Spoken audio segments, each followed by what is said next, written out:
Hello guys, welcome back to my channel. আজকের ভিডিওতে আমি যে টপিকটা নিয়ে ডিসকাস করব অবশ্যই গ্লোবাল নিউজ এবং তার সাথে প্রাইভেট ব্যাংকিং সেগমেন্টটা নিয়ে, যেখানে আজকের ডেটে তিনটে টোটাল ইম্পর্টেন্ট যে ব্যাংক রয়েছে সেই তিনটে ব্যাংকের ক্ষেত্রে কিন্তু কোয়ার্টারলি রেজাল্ট অ্যানাউন্সমেন্ট হয়েছে।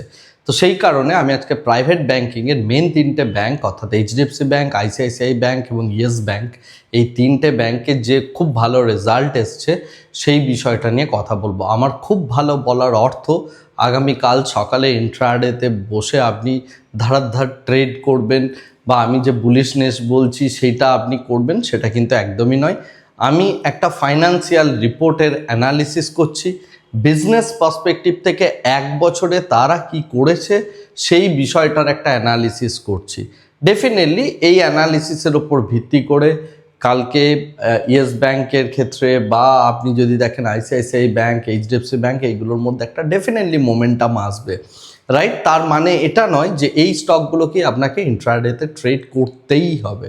আপনি করতেও পারেন, নাও পারেন, তার জন্য আপনার নিজস্ব টেকনিক্যাল সেট আপ আপনি দেখবেন, দেখে কাজ করবেন। আমি বাই সেল রেকমেন্ডেশন আগামীকালের জন্য বলছি না, তো মানে এই স্টকগুলোর জন্য বলছি না, আগামীকালের জন্য কোন সেক্টর ফোকাসে থাকবে সেটা নিয়ে আমি ডেফিনেটলি আপনাকে অন্য কিছু শেয়ার নিয়ে বলছি। ওকে, যাই হোক, এটা আমি প্রথমেই স্ট্যান্ডার্ড ডিসক্লেমার দিয়ে দিলাম, কারণ আমি কোয়ার্টারলি রেজাল্ট যখনই ভালো বলি পরদিন সকালবেলা এসে অনেকে বাই করতে শুরু করে দেন। এখানে স্মার্ট মানি প্লেটা খুব ইম্পর্টেন্ট। যদি প্রিভিয়াসলি আগে থেকে র্যালি হয়ে থাকে, মার্কেটের যে এক্সপেকটেশন, ম্যানেজমেন্টের যে আউটলুক, সে সমস্ত কিছু ম্যাচ না করে, তাহলে মার্কেট ভালো কোয়ার্টারলি রেজাল্টের পরেও শেয়ারকে ফেলতে পারে, রাইট? সেটা হয়তো ইমিডিয়েট বেসিসে ফেলে দিল, পরের কোয়ার্টারলি রেজাল্টের আগে সেই জায়গাটা রাইজ করিয়ে দেয়। সুতরাং ভালো কোয়ার্টারলি রেজাল্ট হয়েছে মানেই পরদিন শেয়ার প্রাইসটা যে বাড়বেই তার কোনো গ্যারেন্টি নেই, রাইট? আশা করি এটা আমি বহুবার বলেছি, এখানে স্মার্ট মানি প্লে দেখতে হয়, যেখানে স্মার্ট মানি ভিন্নভাবে প্লে করে। তো সেই কারণে আপনি কিন্তু এইগুলো একটু ট্যাক্টফুলি না বুঝে না শুনে শুধুমাত্র নিউজের বেসিসে কিন্তু এটার ওপর কাজ করবেন না। যাই হোক, আমি সোজা চলে যাচ্ছি প্রথমেই গ্লোবাল যে সমস্ত নিউজগুলো ইম্পর্টেন্ট রয়েছে সেই বিষয়টাই, তারপরে আমি প্রাইভেট ব্যাংকিং সেগমেন্টটা নিয়ে বলছি। তো গ্লোবাল নিউজের পার্সপেক্টিভ থেকে দেখতে গেলে স্ট্রেট অফ হরমুজকে ওপেন করা হয়েছিল, কিন্তু পরবর্তীকালে স্ট্রেট অফ হরমুজকে আবার বন্ধ করে দেওয়া হয়েছে এবং ইরানের তরফ থেকে টোটালি বন্ধ করে দেওয়া হয়েছে। এবং সেই ক্ষেত্রে কিন্তু এই যে ইউএসের যে টক বা ডোনাল্ড ট্রাম্প যে সমস্ত কথাগুলো বলছেন সেটা যে তিনি আবারও ম্যানিপুলেশন করছেন সেটা পুরোপুরিভাবে বোঝাই যাচ্ছে, রাইট? তো যে ইউফোরিয়াটা ফ্রাইডে ইভিনিংয়ে তৈরি হয়েছিল সেটা কিন্তু মানডে মর্নিংয়ে ক্যারি ফরওয়ার্ড নাও হতে পারে। তো মানডে মর্নিংয়ের মার্কেট কি লেভেলে যাবে বা কোথায় গ্যাপ আপ ওপেন হবে, গ্যাপ ডাউন ওপেন হবে বা তারপরে কি হবে সেইটা বোঝার জন্য আপনাকে এশিয়ান সেশন দেখতে হবে এবং ক্রুড প্রাইস আদৌ বাড়ছে না কমছে সেটা দেখতে হবে। আমার ধারণা 88 টাকার কাছাকাছি WTI নেমে গিয়েছিল, সেটা কিন্তু আবার বাড়তে শুরু করার চান্স অনেক বেশি, কারণ স্ট্রেট অফ হরমুজকে আবার ইরান বন্ধ করে দিয়েছে। এনিওয়েজ, নেক্সট যে বিষয়টা ইম্পর্টেন্ট সেটা হচ্ছে আমাদের গভর্নমেন্ট 12,980 কোটি টাকার মেরিন টাইম ইন্স্যুরেন্সের একটা পুল বানিয়েছে, যেটাকে বলা হচ্ছে ভারত মেরিন টাইম ইন্স্যুরেন্স পুল।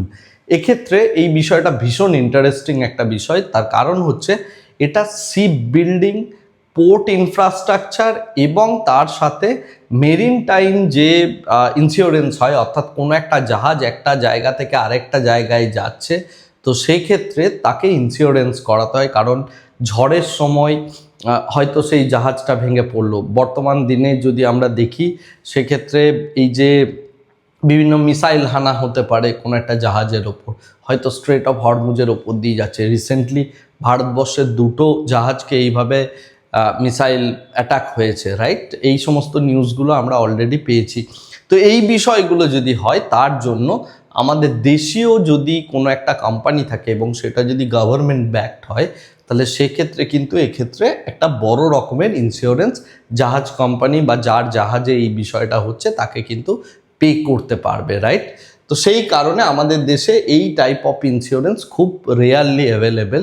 তো তো যে সমস্ত কোম্পানিগুলো actually marine time insurance provide করে মানডে মর্নিংয়ে, সেই সমস্ত কোম্পানিগুলোর জন্য ভালো। তার সাথে পোর্ট, শিপইয়ার্ড, এই যে ইনফ্রাস্ট্রাকচারটা, সেখানে গভর্নমেন্টের যে ফোকাস রয়েছে এই বিষয়টা কিন্তু এই জায়গা থেকে উঠে আসছে। আমি পোর্ট, শিপইয়ার্ড বা এই যে শিপ বিল্ডিং, এই সমস্ত সেক্টরগুলোর ওপর আগামীকাল ট্রেডের কথা বলছি না, পজিটিভিটি থাকতেই পারে, কিন্তু আমি বলছি ইন্স্যুরেন্স সেগমেন্টার কথা, যারা মেরিন টাইম ইন্স্যুরেন্স প্রোভাইড করে, ওকে, তাদের ক্ষেত্রে একটা ভালো রকমের অ্যাডভান্টেজ আসতে চলেছে। নেক্সট যে বিষয়টা, হুদিসরা আবার থ্রেড দিয়েছে এবং সেই ক্ষেত্রে আবার টেনশন কিন্তু ওই এরিয়াতে অর্থাৎ মিডল ইস্টের মধ্যে আবার শুরু হয়েছে, রাইট? সেটা একটা দিক। আর last but not the least, সব থেকে ইম্পর্টেন্ট আর একটা নিউজ রয়েছে গ্লোবাল মার্কেট পার্সপেক্টিভ থেকে এবং ইন্ডিয়ার পার্সপেক্টিভ থেকে, সেটা হচ্ছে ইন্ডিয়ান গভর্নমেন্ট আর ইউএসের গভর্নমেন্টের মধ্যে একটা অলরেডি ব্যাটেল চলছে, যেটা ইউএস কোর্টেতে চলছে। তো সেই কোর্টে সেকশন 301 টেক্সটাইল প্রোব বলে একটা, মানে সেকশন 301 টেক্সটাইল ল যেটা আছে ইউএসের, সেটা ইন্ডিয়ার ওপর আরোপ করা হয়েছে। এই লটা কি বলছে? এই লটা বলছে ইন্ডিয়া এক্ষেত্রে ট্রেডের অ্যাডভান্টেজ নিচ্ছে, ইন্ডিয়ান গভর্নমেন্ট প্রচুর পরিমাণে সাবসিডি দিচ্ছে টেক্সটাইল সেগমেন্টের যে সমস্ত লেবার রয়েছে বা বিভিন্নভাবে টেক্সটাইল সেগমেন্টটাকে বুস্ট করছে এবং তার ফলে একটা ট্রেড ডেফিসিট তৈরি হচ্ছে। বাট এখানে ইন্ডিয়ারও একটা কাউন্টার লজিক আছে। কাউন্টার লজিকটা হচ্ছে যে আমরা ইউএসএর থেকে সব থেকে বেশি পরিমাণ কটন বাই করছি এবং ইন্ডিয়া যে পরিমাণ কটনের জিনিস প্রডিউস করছে তার 80% ইন্ডিয়া নিজেই কনজিউম করে নেয়। সুতরাং এক্ষেত্রে ট্রেড ডেফিসিট হওয়া বা গভর্নমেন্ট কোনো প্রভাব খাটাচ্ছে সেরকম বিষয়টা নয়। তো এই বিষয়টা নিয়ে আগামী 28 তারিখ ইউএসের কোর্টের মধ্যে একটা শুনানি আছে বলা যেতে পারে, যে কারণে 29 তারিখ টেক্সটাইল সেক্টর কিন্তু একটা বড় রকম ফোকাসে থাকবে। আমি 29 এই যে ফোকাসটা হবে, এখানে পজিটিভ নিউজও আসতে পারে, নেগেটিভ নিউজও আসতে পারে। তো ডিপেন্ড করছে যে এই শুনানিটা কি হচ্ছে ইউএস কোর্টের মধ্যে, তার উপরে কিন্তু টেক্সটাইল মার্কেটের মধ্যে একটা ভোলাটিলিটি আমরা 29 তারিখ দেখব এবং অ্যাবরাপ্ট মোমেন্টাম দেখতে পাবো, রাইট?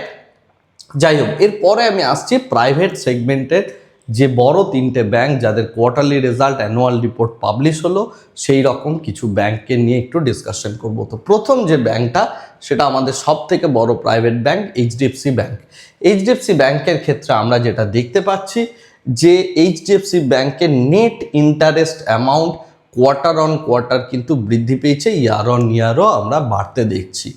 সেকেন্ডলি, আমরা যদি টোটাল ইনকাম দেখি, সেটা কোয়ার্টার অন কোয়ার্টার স্লাইডলি একটু কমেছে, ইয়ার অন ইয়ার কিন্তু 0.4%-এর কাছাকাছি বেড়েছে। সব থেকে ইম্পর্টেন্ট যে জায়গাটা ব্যাংকিংয়ের ক্ষেত্রে আমরা দেখি, সেটা হচ্ছে gross NPA and net NPA. আমরা যদি এইচডিএফসির ক্ষেত্রে দেখি, তার গ্রস এনপিএ কিন্তু কোয়ার্টার অন কোয়ার্টার 3.2% কমেছে এবং ইয়ার অন ইয়ার 3.3% কমেছে। একইভাবে দেখতে গেলে নেট এনপিএ যেটা রয়েছে, সেটা কোয়ার্টার অন কোয়ার্টার 6.9% কমেছে এবং ইয়ার অন ইয়ার 1.3%-এর কাছাকাছি কমেছে। তো এনপিএ পার্সপেক্টিভ থেকে যদি আমরা দেখি, সেক্ষেত্রে এইচডিএফসি ব্যাংক তার এনপিএকে কিন্তু রিডিউস করতে অর্থাৎ নামিয়ে আনতে অনেকটা পরিমাণ সক্ষম হয়েছে। অর্থাৎ তার কাছ থেকে লোন নিয়ে রিপেমেন্ট হওয়ার যে ইস্যু তৈরি হয়, সেই প্রবলেমটা তারা অনেকটা পরিমাণ কমিয়েছে। উল্টো দিক থেকে দেখতে গেলে প্রফিটেবিলিটি কিন্তু তারা বাড়িয়েছে প্রত্যেকটা জায়গাতেই। নেট প্রফিট আমরা কোয়ার্টার অন কোয়ার্টার 3% বাড়তে দেখছি, ইয়ার অন ইয়ার কিন্তু আমরা 9.1%-এর কাছাকাছি আমরা বাড়তে দেখছি। এবং যদি আমরা টোটাল এইচডিএফসি ব্যাংকের নেট প্রফিট দেখা যায়, তাহলে সেটা আমরা মানে সমস্ত কিছু মিলে এটা প্যাটের কথা বলছি, Q4-এর প্যাট। আর এটা যদি পুরো ইয়ারের যদি প্যাট দেখি, তাহলে ইয়ার অন ইয়ার এটা 10.9%-এর কাছাকাছি বেড়েছে ইয়ার অন ইয়ার এইচডিএফসি ব্যাংকের প্যাট। তো সেই সেন্সে দেখতে গেলে এইচডিএফসি ব্যাংকের মধ্যে ভালো একটা অ্যাসেট কোয়ালিটির তারা পরিবর্তন করছে এবং এই ব্যাংকটার মধ্যে একটা বেশ ভালো রকমের মানে নিজের যে জায়গাটা ছিল সেই জায়গা থেকে একটা পজিটিভিটি এসছে। এরপরে নেক্সট যে ব্যাংকটা নিয়ে কথা বলবো, এটা আরও মজাদের, আরও ইন্টারেস্টিং, সেটা হচ্ছে আইসিআইসিআই ব্যাংক।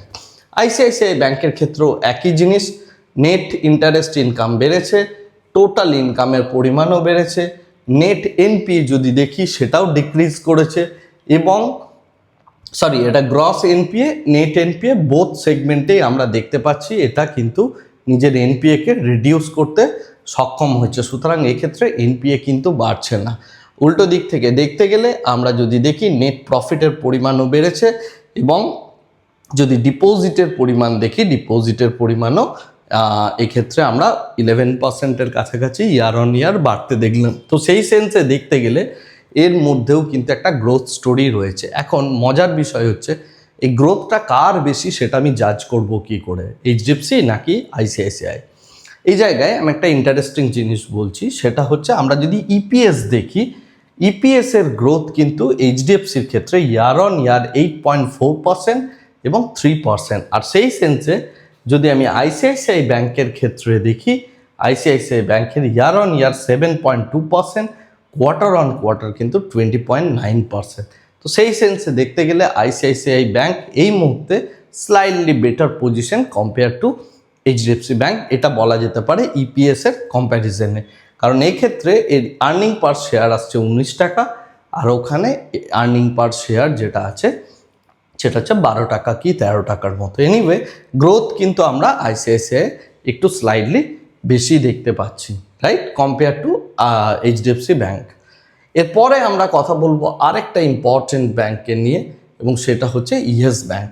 ইয়েস ব্যাংকের ক্ষেত্রে যদি আমরা দেখি ইন্টারেস্ট ইনকাম বৃদ্ধি পেয়েছে, টোটাল ইনকামও বৃদ্ধি পেয়েছে, অপারেটিং প্রফিট এটা খুব ইন্টারেস্টিং একটা জায়গা, তাদের যে অপারেটিং প্রফিট রয়েছে সেটা 31% কোয়ার্টার অন কোয়ার্টার বেড়েছে, এবং ইয়ার অন ইয়ার 23%-এর কাছাকাছি এর মধ্যে অপারেটিং প্রফিট কিন্তু বেড়েছে। নেট প্রফিট যদি দেখি ভীষণ বড় লেভেলের একটা গ্রোথ স্টোরি দেখা যাচ্ছে ইয়েস ব্যাংকের মধ্যে, কারণ ইয়ার অন ইয়ার 44%-এর কাছাকাছি আমরা গ্রোথ দেখতে পাচ্ছি নেট প্রফিট, আর কোয়ার্টার অন কোয়ার্টার কিন্তু 12.3%-এর কাছাকাছি গ্রোথ দেখতে পাচ্ছি। এরপরে আসছে আমি এনপিএ ডিক্রিজের কথায়। যদি আমি দেখি ইয়েস ব্যাংকের ক্ষেত্রে কোয়ার্টার অন কোয়ার্টার 10%-এর কাছাকাছি গ্রস এনপিএ রিডিউস, আর ইয়ার অন ইয়ার 8.4%-এর কাছাকাছি গ্রস এনপিএ রিডিউস করেছে। নেট এনপিএর পরিমাণও তাই, ইয়ার অন ইয়ার 18.4% এবং 2.7% quarter on quarter net NPA reduce করেছে, রাইট।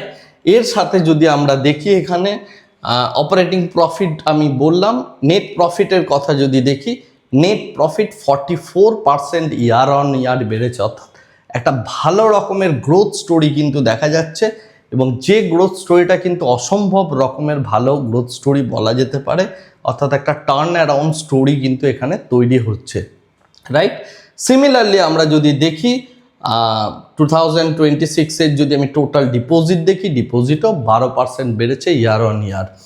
একইভাবে দেখতে গেলে আমি যদি এর ইপিএস দেখি 13%-এর কাছাকাছি কোয়ার্টার অন কোয়ার্টার ইপিএস বেড়েছে, এবং 41%-এর কাছাকাছি ইয়ার অন ইয়ার ইপিএস বেড়েছে। তো সেই সেন্সে দেখতে গেলে ইয়েস ব্যাংকের গ্রোথ সে যে জায়গায় ছিল তার থেকে ফাইন্যান্সিয়াল টার্মসে যদি আমরা ডিসকাশন করি, তাহলে ইয়েস ব্যাংকের মধ্যে কিন্তু আরও ভালো গ্রোথ স্টোরি উঠে আসছে এই দুটো ব্যাংকের থেকে। তার রিজনও আছে, এই দুটো ব্যাংক অনেক বেশি স্টেবল, আর ইয়েস ব্যাংকের মধ্যে আমরা যেটা দেখেছি একটা বড় রকমের ডাউনফল 2023-তে, অনেক বড় ডাউনফল 2020-তে আরও বড় ডাউনফল। তো সেই জায়গা থেকে কোম্পানিটা ধীরে ধীরে নিজেদের যে ফাইন্যান্সিয়ালস আছে সেটাকে অনেক বেশি স্ট্রং করছে, এবং সেটা তার ফাইন্যান্সিয়ালের মধ্যেই টোটাল ফাইন্যান্সিয়ালের যে রেশিও রয়েছে বা যে প্যারামিটারগুলো রয়েছে সেই প্যারামিটারগুলো যদি আমরা দেখি প্রত্যেকটা জায়গাতেই আমরা সেই জিনিসটা দেখতে পাচ্ছি, রাইট। এরপরে আমি আসছি আগামীকালের মার্কেটের রেসপেক্টে নিফটির ওপেন ইন্টারেস্ট। নিফটির ক্ষেত্রে যদি আমরা দেখি 24,000 এখানে স্ট্রং সাপোর্ট, তার আগে একটা মিডিয়াম সাপোর্ট রয়েছে 24,200, আর এই দিক থেকে দেখতে গেলে আমরা এই জায়গাতে যদি দেখি 24,500 একটা স্ট্রং মিডিয়াম রেজিস্ট্যান্স, আর স্ট্রং রেজিস্ট্যান্স হচ্ছে 25,000, রাইট। আমরা আমাদের যে গিফট নিফটি রয়েছে তাকে শুক্রবারে ডোনাল্ড ট্রাম্পের ইফোরিয়ার ফলে দেখা গিয়েছিল 1.5%, 1.3%-এর কাছাকাছি আপ। তো গিফট নিফটি এক্ষেত্রে সম্পূর্ণভাবে একটা মিসলিডিং সিচুয়েশন তৈরি করেছে, যে কারণে টোটাল মার্কেটটা সম্পর্কে আমরা যদি বিচার করি তাহলে একটা ডাইলেমার মধ্যে কিন্তু আমরা রয়েছি, রাইট?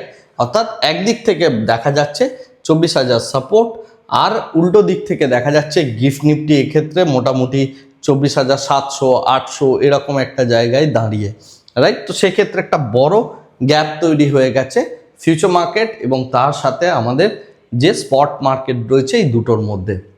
এই কারণে আগামীকাল সকালে মার্কেটের ওপেনিংটা খুবই ইন্টারেস্টিং, কারণ এটা নিউজ ড্রিভেন হতে চলেছে।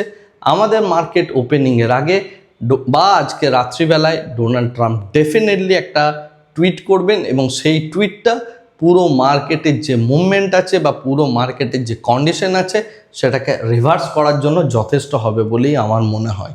তো সেই সেন্সে দেখতে গেলে আমরা যেটা দেখতে পাবো, মেবি মার্কেটের মধ্যে একটা স্লাইড গ্যাপ ডাউন ওপেনিং বা একটা ফ্ল্যাট টাইপ অফ ওপেনিং আমরা আগামীকাল দেখতে পেতে চলেছি। যদি ফ্ল্যাট টাইপের ওপেনিং হয় তাহলে সেক্ষেত্রে প্রাইভেট ব্যাংক যদি আমাদের বুলিশ থাকে তাহলে নিফটির মধ্যে আমরা স্লাইডলি একটা ঊর্ধ্বগতি দেখতে পাবো। তো আপনি ট্রেড করার জন্য কি করবেন? আপনার ট্রেড করার জন্য যেটা ইম্পর্টেন্ট, একটা হচ্ছে 24,000 স্ট্রাইক প্রাইস, সেকেন্ড হচ্ছে 24,500 স্ট্রাইক প্রাইস, আর হচ্ছে এখানে 25,000 স্ট্রাইক প্রাইস।